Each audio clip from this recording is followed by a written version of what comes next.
எல்லா புகழும் இறைவனுக்கே. அனைவர் மீதும் இறைவன் கொடுத்திருக்கிற அமைதியும் சமாதானமும் நிறைவாக உண்டாகும்.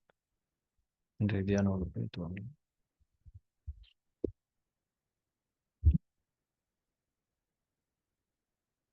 உலகத்திலேயே ஒரு மிகப்பெரிய ஒரு 5 ஸ்டார் ஹோட்டல், 7 ஸ்டார் ஹோட்டல் ஒன்று இருக்குன்னு வச்சுக்கோமே. அதில் போய் தங்குறதுக்கு எல்லாருக்குமே ஆசை தானே, விருப்பம் இருக்கும்ல. டெய்லி நமக்கு நல்ல சாப்பாடு எல்லாத்தையுமே அவங்களே செஞ்சுருவாங்க. ஒரு கால் பண்ணால் எல்லாரும் வந்துடுவாங்க. நம்ம ராஜா மாதிரி பார்த்துப்பாங்க. எல்லாருக்குமே அதில் விருப்பம் இருக்குதானே. ரைட். சரி, எல்லாருக்குமே ஒரு பாஸ் கொடுத்துரும். 1 மாதம் நீங்கள் போய் தங்குங்க அப்படின்னு சொல்லி. நல்லாயிருக்கும். 2வது மாதமும் தங்க சொல்லிடும். சரி, இங்கேயே நீங்கள் வாழ்ந்துருங்கன்னு சொல்லிடும். ஒரு பாயிண்ட்ல அது உங்களுக்கு போர் அடிச்சிடும். சரியா? இப்போ எல்லாருக்குமே நிலாவுக்கெல்லாம் போகணுன்னா ரொம்ப ஆசை தானே. இப்போ நிறைய தொழிலதிபர்கள்லாம் நிலாவுக்கெல்லாம் கூட்டு போகிறாங்க. நாசா எல்லாம் அதை பிளான் பண்ணுறாங்க. இப்போ நிலாவுக்கு நீங்கள் ஒரு 10 வாட்டி போயிட்டு வந்துட்டீங்க, போர் அடிச்சிடும். எனத்த நிலாவுக்கு போயிட்டு நல்லா பாருங்க. ஃபர்ஸ்ட் ஒரு ஃபோன் வந்துச்சா, பட்டன் ஃபோன், நோக்கியால 3310 ஒரு ஃபோன் வந்துச்சு. அதை அப்படியே எல்லாருமே பிரமிப்பா பார்த்தோம். இன்னைக்கு ஐபோனையே தூரமா வீசிக்கிட்டு உட்கார்ந்து இருக்கிறோம். இந்த சலிப்பு அப்படிங்கிறது ஒரு படைப்பு, ஒரு மனதின் தன்மை, பல்வேறு குணங்கள்லாம் இருக்கிற மாதிரி இந்த சலித்து போதல் அப்படிங்கிறது மனித மனதில் இருக்கக்கூடிய ஒரு குணம். இந்த குணம் நம்மளை பாதுகாக்கக்கூடிய ஒரு குணம். இறைவன் வந்து ரொம்ப டாக்டிக்கலா இந்த குணத்தை படைச்சிருக்கிறான். இந்த உலகத்துல எதை நீங்க வந்து அனுபவிச்சாலும் அது சலிச்சு போயிடும். ரொம்ப விருப்பப்பட்டு நீங்க ஒண்ணு வாங்குறீங்கன்னு வச்சுக்கோங்களேன், அது கொஞ்ச நாள் தான். அந்த அந்த குறிப்பிட்ட காலம் தான். இப்போ நமக்கு நிறைய விஷயங்கள் பெருசா இருக்கும். இப்போ வந்து முகேஷ் அம்பானி இருக்காருன்னு வச்சுக்கோங்களேன், அவருக்கு அவருக்கு என்ன என்ன அவரு செஞ்சிட முடியும் இந்த உலகத்துல? அவர் நினைச்சா என்ன எல்லாத்தையும் செய்ய முடியும். அப்போ அவருக்கு ஏதோ ஒரு விஷயத்து மேல ஒரு பற்று இருக்கு இப்போ. அதுவும் சலிச்சு போயிடும். இந்த உலகத்துல என்னென்ன சுகங்கள் மனிதனுக்கு கொடுக்கப்பட்டாலும் அந்த சுகம் அனைத்தும் ஒரு புள்ளியில சலித்து போய்விடும். இது ஒரு மாபெரும் உண்மை. இந்த உலகத்தினுடைய வாழ்க்கையே நமக்கு ஒரு கட்டத்துல வந்து ஒரு பேர்டன் தான். மகாபாரதத்துல அஸ்வத்தாமன் ஒரு கேரக்டர் இருக்கும். அவர் என்ன பண்ணிடுவார், பெரும் பாவத்தை பண்ணிடுவார். என்னன்னா, கருவுல இருக்கக்கூடிய அந்த குழந்தையை கொன்றுவார். பெரிய பாவம். கிருஷ்ணருக்கு பயங்கர கோவம் வந்து என்ன அவரு சபிப்பாரு, மகனே நீ இங்கேயே இருடா, உனக்கு மரணமே கிடையாது. ஐயோ, என்ன இப்படி ஒரு தண்டனை கொடுத்துட்டீங்க, பல யுக யுகங்களாக நீ இங்கேயே தான் இருக்கணும். அப்போ மரணம் அப்படிங்கிறது வந்து இந்த உலகத்திலிருந்து ஏற்படக்கூடிய ஒரு விடுதலை. இப்ப இந்த உலகத்துல வாழ்றதுங்கிறது வந்து ஒரு சலிப்பை தரக்கூடிய ஒரு துன்பம் என்பதை நான் புரிந்து கொள்வேன். எல்லாருடைய மைண்ட் வாய்ஸ் எல்லாம் அனுபவிச்சிட்டதுக்கு அப்புறம் தான் நாங்க சலிப்பு வரும். நான் எதையுமே அனுபவிக்கிறேன், இப்ப போய் எப்படி நான் அதை சலிச்சுக்கிறது? ஆதிமூல தவத்துல சொல்லப்படக்கூடிய அந்த தன்னந்தனிமை அப்படின்னு சொல்லுவாங்க. தன்னந்தனிமைனா என்னன்னா, நம்ம நேத்து பார்த்தோம் இல்லையா, இந்த உலகத்துல யாருமே கிடையாது, நான் மட்டும்தான் அப்படின்ற அந்த உணர்வுல நாம நிலை பெற்று இருக்கும்போது, இந்த சலிப்பு அப்படிங்கிறது நாம வந்து ஒண்ணு அனுபவிச்சிட்டதுக்கு அப்புறம் வரக்கூடிய ஒரு தன்மை. ஆனா இந்த தன்னந்தனிமை என்ற இந்த தவநிலையை நான் மேற்கொள்ளும்போது, அந்த சலிப்பு அப்படிங்கிறதெல்லாம் தாண்டி எல்லாத்துடைய ஞானமும் நமக்கு கிடைக்கக்கூடிய ஒரு தன்மை வந்துரும். இப்ப நேத்து வகுப்புல நம்ம பார்த்தோம்ல, ஒரு ரூ. 100 கோடி அவங்களுக்கு குடுத்துட்டாங்க. உலகத்துல யாருமே இல்ல, நீங்க தன்னந்தனியா இருக்கீங்கன்றப்போ, அத வச்சு என்ன செய்ய போறீங்க? எல்லா 5 ஸ்டார் ஹோட்டலும் தொறந்து தான் இருக்குது. எப்ப நீங்க போனா வரல, என்ன வேணா சாப்பிடு.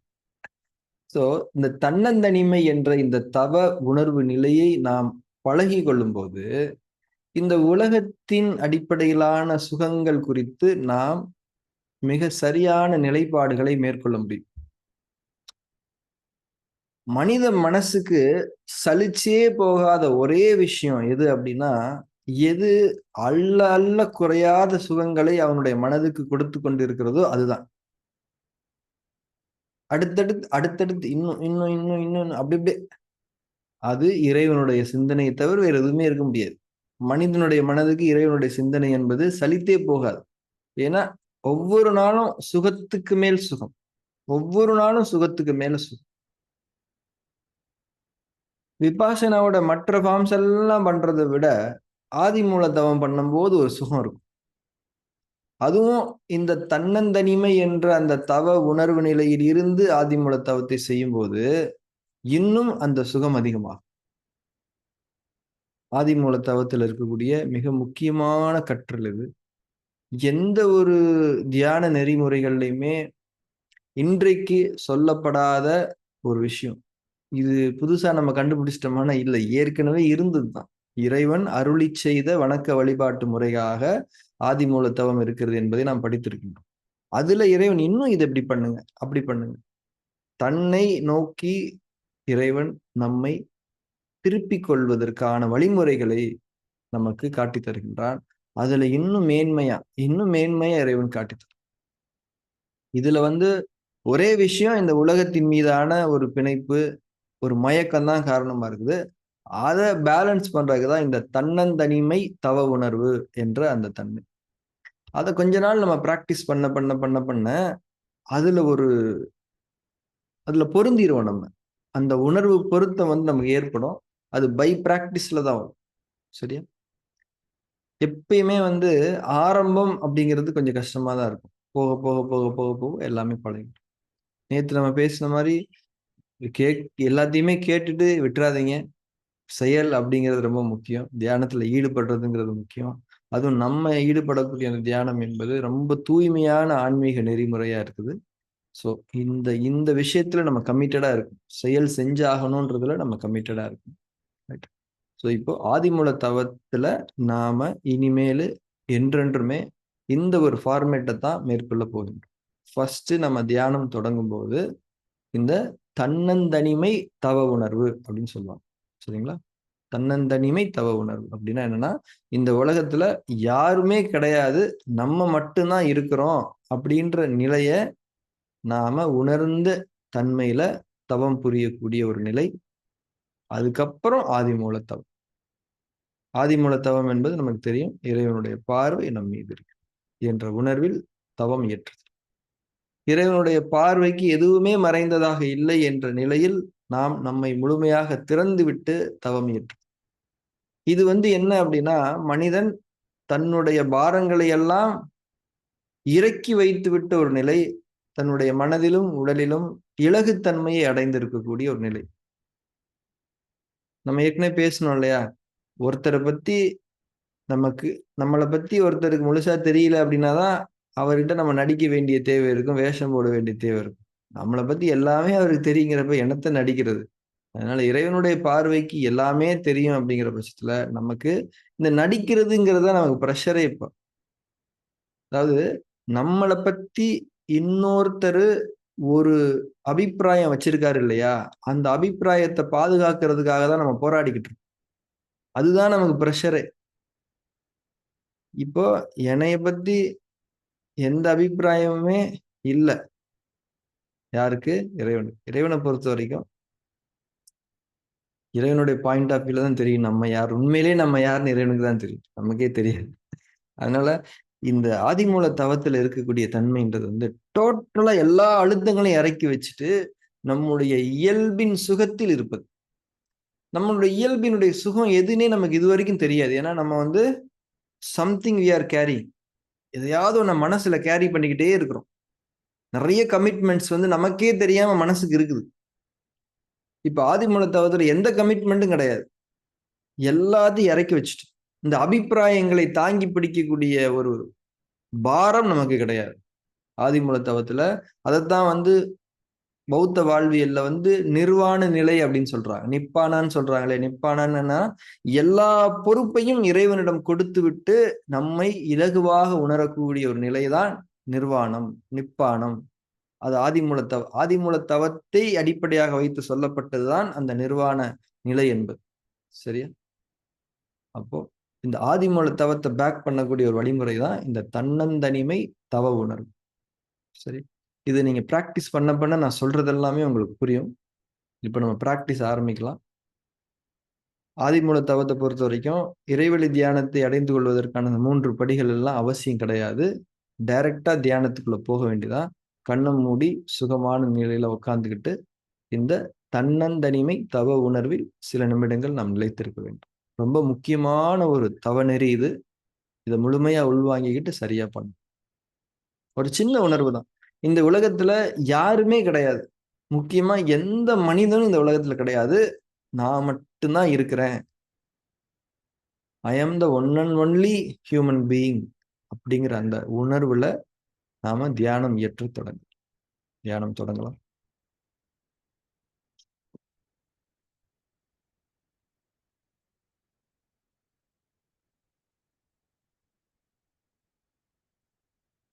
அந்த உணர்வினுடைய ஆழத்துக்கு நாம் அனைவரும் செல்ல வேண்டும்.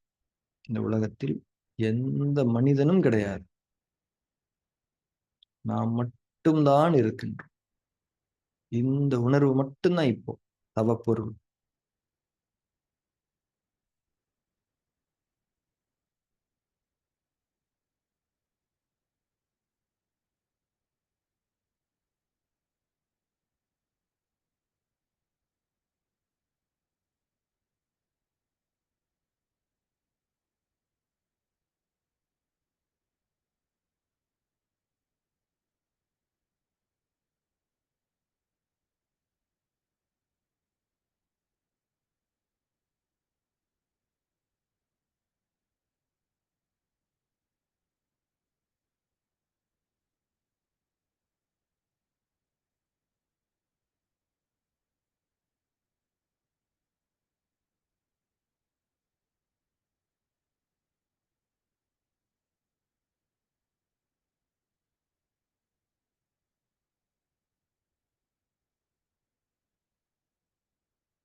தன்னந்தனிமை என்ற தவ உணர்வை ஆழமான புரிதலோடு நாம் மேற்கொள்ள வேண்டும். இந்த உலகத்தில் எந்த மனிதனும் இல்லை. நாம் மட்டும்தான் இருந்து கொண்டிருக்கின்றோம் என்ற உணர்வில் தவம் இயற்று.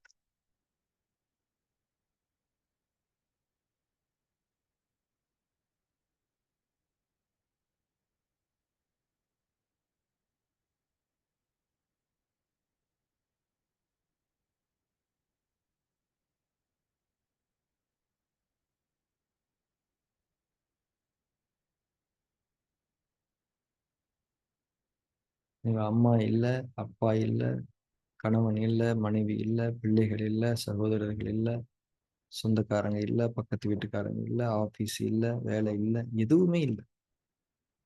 நீங்க மட்டும் உயிரோட இருக்கிறீங்க. இந்த நிலையை உணர்வாக பாவித்து தவம் இயற்றும்.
இந்த உலகில் நம்மை தவிர எந்த மனிதனும் இருந்து கொண்டிருக்கவில்லை என்ற உணர்வில் ஆழமாக நிலை பெற வேண்டும். தன்னந்தனிமை என்ற இந்த தவ உணர்வில் நிலை பெற வேண்டும்.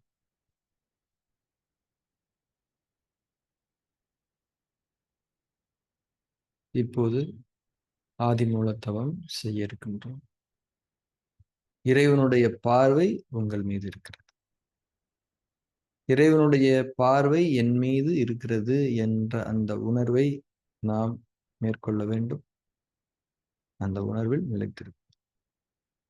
தன்னந்தனியாக நீங்கள் உங்கள் மீது இறைவனுடைய பார்வை உங்களால் உணரப்படுகிறது.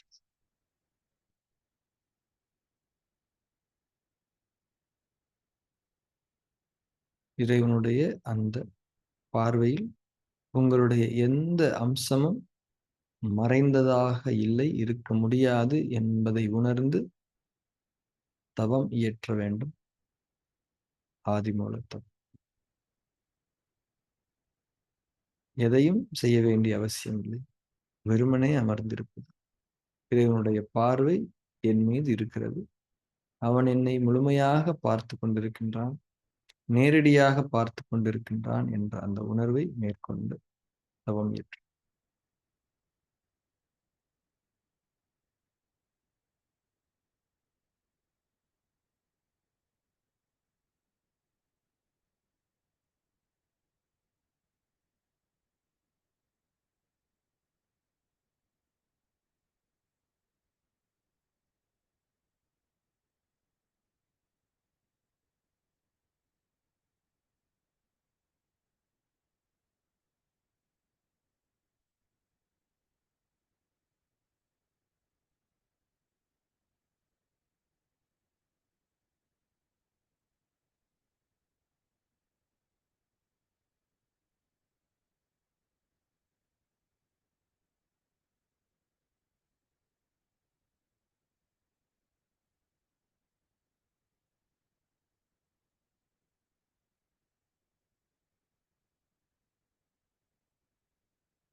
எண்ணங்கள் பல வந்தாலும் அதை இறைவன் பார்க்கின்றான் என்ற உணர்வை மேற்கொள்ளும். எந்த அழுத்தமும் நம் மீது இருக்கக்கூடாது. இதை செய்ய வேண்டும், அதை செய்யக்கூடாது என்ற அழுத்தங்கள் நம் மீது இருக்க வேண்டிய அவசியம் இல்லை. உங்கள் இயல்பில் முழுமையாக இருக்க வேண்டும். நல்லது, கெட்டது என்ற தன்மையெல்லாம் கடந்திருக்கக்கூடிய ஒரு தவநிலைதான் ஆதிமூலத்தவம். நம்முடைய அடிப்படை நோக்கம் தீமைகள் தவிர்க்கப்பட வேண்டும். நன்மை நமக்கானதாக இருக்க வேண்டும். இந்த நோக்கத்தை இறைவன் அறிந்தார். கெட்ட எண்ணங்களை நீங்கள் வர வைக்கவில்லை. உங்கள் இருப்பினுடைய வெளிப்பாடாக அது அமைகிறது. எனவே அதன் மீது அழுத்தம் வேண்டாம். இறைவன் அதை பார்த்து கொண்டிருக்கின்றான். நோக்கங்களை அவன் அறிந்தவன். எந்த அழுத்தமும் வேண்டாம். என்ன நடந்தாலும் முழுமையான இயல்பில் நாம் இருக்க வேண்டும்.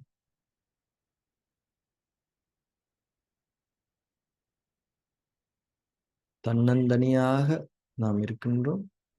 இறைவனுடைய பார்வை நம் மீது இருக்கின்றது. இந்த உறவு ஏற்கனவே நம்முடைய பதிவுகளில் உள்ள உறவுதான். இறைவன் உங்களை தனியாகத்தான் படைத்தான். சமுதாயங்களோடு வாழ வைத்தான். ஆனால் நாம் இறைவனுடனான உறவை மறந்து சமுதாயங்களில், உலகங்களில் மயங்கிவிட்டோம். இப்போது மீண்டும் இந்த உணர்வை நாம் நினைவூட்டிக் கொள்வோம். தன்னந்தனியாக இறைவனுடன்.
நாம் அனைவரும் தியானத்தை நிறைவு செய்து கொண்டிருக்கின்றோம்.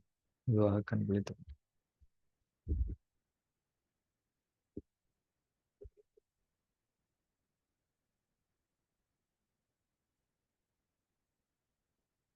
இந்த தன்னந்தனிமை தவ உணர்வு என்பதை பற்றி சில கருத்துக்களை நாம் பகிர்ந்து கொள்ள வேண்டும். நமக்கு இயல்பாகவே இறைவனை மட்டும்தான் தெரியும். இதுதான் நம்முடைய படைப்பின் இயல்பு. நம்மளுடைய ஒரே ரூட் வந்து நம்முடைய படைப்பாளர் மட்டும். அம்மா, அப்பா, சொந்தக்காரங்க இதெல்லாம் நம்ம ரூட் கிடையாது. நம்ம ஒரே ரூட் படைப்பாளர். ஆனா இந்த உலகத்துக்கு வந்ததுக்கு அப்புறம் நிறைய பந்தங்கள் நமக்கு ஏற்பட்டுருக்கு. பொருள்களோடு, மனிதர்களோடு, பல்வேறு சுகங்களோடு, பல்வேறு மனநிலைகளோடு நமக்கு நிறைய பந்தங்கள் ஏற்பட்டுருச்சு. ஏற்பட்டதுனால நம்ம ரூட்ல இருந்து நம்ம விலகி வந்துட்டோம். இப்ப இந்த தன்னந்தனிமை தவ உணர்வு என்பது எதற்காக இறைவன் புறத்திலிருந்து ஞானமாக இறக்கி அருளப்பட்டது என்றால், இது எல்லாமே நிரந்தரம் கிடையாது. இது எல்லாமே உங்களுக்கு சலிச்சு போயிரும். அத நீங்க உணர்றதுக்குள்ள நான் உங்களுக்கு அனுமதித்த காலத்தவணை நிறைவடைஞ்சிரும். உங்களுக்கு சலிச்சு போகாத ஒரே ஆள் நான் தான். என்ன நோக்கி நீங்க திரும்பிக்கங்க. எப்பயுமே நான் தான். ஆதியாக இருந்தவனும் நான் தான். அந்தமாக இருப்பவனும் நான் தான். உங்களுடைய ஆதியில் நான் தான் இருந்தேன். உங்களுடைய அந்தத்திலும் நான் தான் இருப்பேன். நான் உங்களை தனியாக படைத்தேன். நீங்களும் நானும் மட்டும் தான். இதுதான் உண்மை. இதுதான் அழிவற்றது. இப்போ இத மறந்துட்டு நீங்க எல்லாத்தோடையும் நீங்க ஐடென்டிஃபை ஆயிருக்கிறீங்க. பாண்ட் ஆயிருக்கிறீங்க. என்ன மறந்துட்டீங்க. அதனால உங்களுக்கு அதுல நெறைய சிக்கி போயிடுறீங்க. சஃபர் ஆகுறீங்க. நான் தான் திரும்பி வாங்க. அதுல எல்லாத்துலயுமே ஒரு பேலன்ஸ் உங்களுக்கு இயல்பா கிடைச்சிரும். இதுதான் இந்த ஆதிமூல தவத்தினுடைய இந்த உலகத்துல உங்கள தவிர எந்த மனிதனும் இல்ல. ஆனா உங்களுக்காக இறைவன் இருக்கிறான். இந்த அற்புதமான உணர்வு நிலை தான் ஆதிமூல தவத்துடைய கன்டென்ட். இத நீங்க பிராக்டிஸ் பண்ண உங்களுக்கு புரியும். இது என்னன்றது உங்களுக்கு புரியும். இப்போ நம்ம வீட்ல தனியா இருக்கோம். நமக்கு எந்த பிரஷருமே இருக்காது. சம்பாதிக்க வேண்டிய அவசியம் கிடையாது. பிசினஸ் கிடையாது. குழந்தை குட்டிங்க கிடையாது. மனைவி கிடையாது. கணவன் கிடையாது. இப்படி இருக்கும்போது நம்ம எப்படி இருக்கும்? அது ஒரு ஃப்ரீடம். அது நான் காமெடிக்காக சொல்லல. அது உண்மையிலேயே ஒரு ஃப்ரீடம். இப்போ பொதுவா வந்து இப்போ கணவன் மனைவி சண்டை போட்டுக்கிறாங்கன்னு வச்சுக்கோங்களேன்.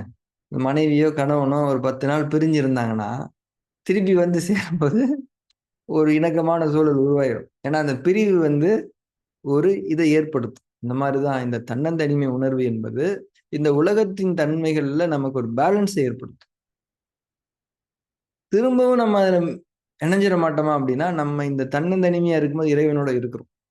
இங்க நாம வந்து இதெல்லாம் விட அல்டிமேட்டான ஒரு ஃபீல வந்து நம்ம அனுபவிக்கிறோம். அதனால இதுதான் ஆதியும் அந்தமும்ன்றத நம்ம புரிஞ்சுக்கிட்டதுக்கு அப்புறம், இது மேல எல்லாத்துலயுமே நமக்கு ஒரு பேலன்ஸ் வந்துரும். அந்த சலிப்புன்னு ஒரு விஷயம் சொன்னோம் இல்லையா?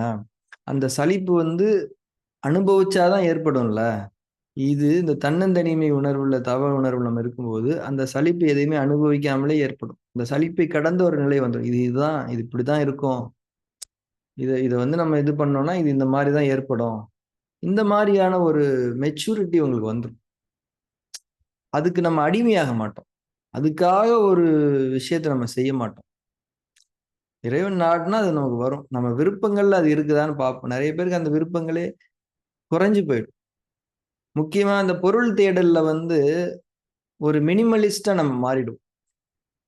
இப்போ இறை வழியில இருக்கிறவங்களுக்கு, பொருள் தேடல் மீது ஒரு தீவிரமான நோக்கம் வந்து இருக்காது.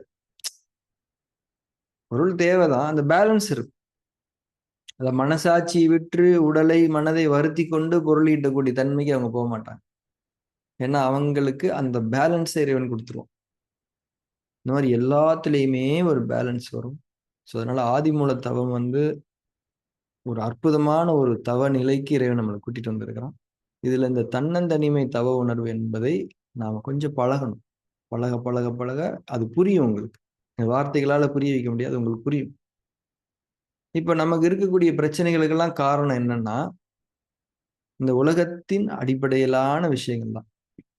இப்போ ஒரு ஒரு மனிதனால நமக்கு ஒரு துன்பம். அந்த மனிதன் தான் இல்லையே இப்போ. நீங்க மட்டும் தானே இருக்கிறீங்க. இப்ப என்ன துன்பம் உங்களுக்கு? ஒரு துன்பமும் இல்ல.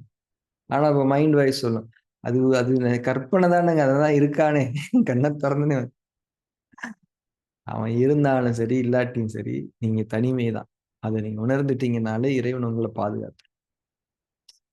ஸோ இந்த தன்னந்தனிமை தவ உணர்வை நாம் பழக வேண்டும். அதுக்கப்புறம் நெறைய விஷயங்கள் நம்ம ஷேர் பண்ணலாம். அப்பதான் அது புரியும். தன்னந்தனிமை தவ உணர்வு, ஆதிமூலத்தவம். இது 2மே ரொம்ப இம்பார்ட்டன்ட். டெய்லி இத பிராக்டிஸ் பண்ண ஒரு நிலையில நமக்கு அது அப்படியே செட் ஆயிடும்.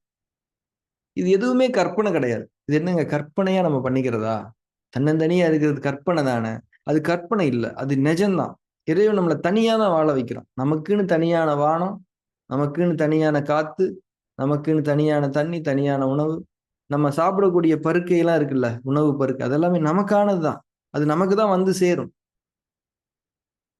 எல்லாமே நம்ம தனித்தனியா தான் வாழ்விக்கப்பட்டுக் கொண்டிருக்குமா? இறையுணர் சுவாசத்துல படிக்கிறோமா இல்லையா? பிரத்யேகமாக நாம் வாழ வைக்கப்பட்டுருக்கோம். சோ நம்ம தனியா தான் இருக்கிறோம்.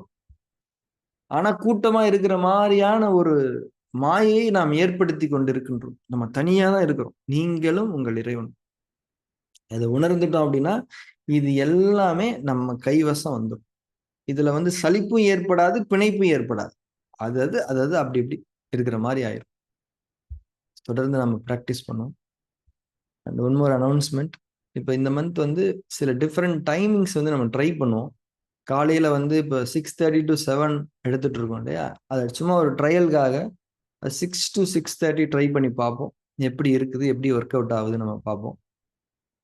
ஆ அந்த டைமிங் மட்டும் இந்த வாரம் எப்பப்ப ட்ரை பண்றோன்ற மெசேஜ் வரும். அது எல்லாருக்குமே செட் ஆயிடுச்சுன்னா, ஏன்னா எல்லாருமே கொஞ்சம் ஆஃபீஸ் போறாங்க காலையில. அவங்க ரிக்வெஸ்ட் என்னன்னா, கொஞ்சம் இயர்லியரா வச்சு முடிச்சு விட்டீங்கன்னா, நாங்க ஆஃபீஸ் கிளம்பிருவோம். ஸ்கூலுக்கு, ஆஃபீஸ்க்கு போறவங்கள ரெடி பண்றதுக்கு சப்போர்ட் பண்ணுவோம். அப்படிலாம் கேட்கறாங்க. அதனால நம்ம சும்மா ட்ரை பண்ணுவோம் எப்படி இருக்குதுன்னு. அவங்களுக்கும் அது தெரியும் எப்படி இருக்குன்னு. அந்த அனௌன்ஸ்மெண்ட்ஸ் வந்து உங்களுக்கு மெசேஜ்ல வரும். இப்போ மட்டும் அந்த டைமிங் நீங்க கீப் அப் பண்ணிக்கணும். Thank you very much. நாளை தியான வகுப்புல சந்திக்கலாம்.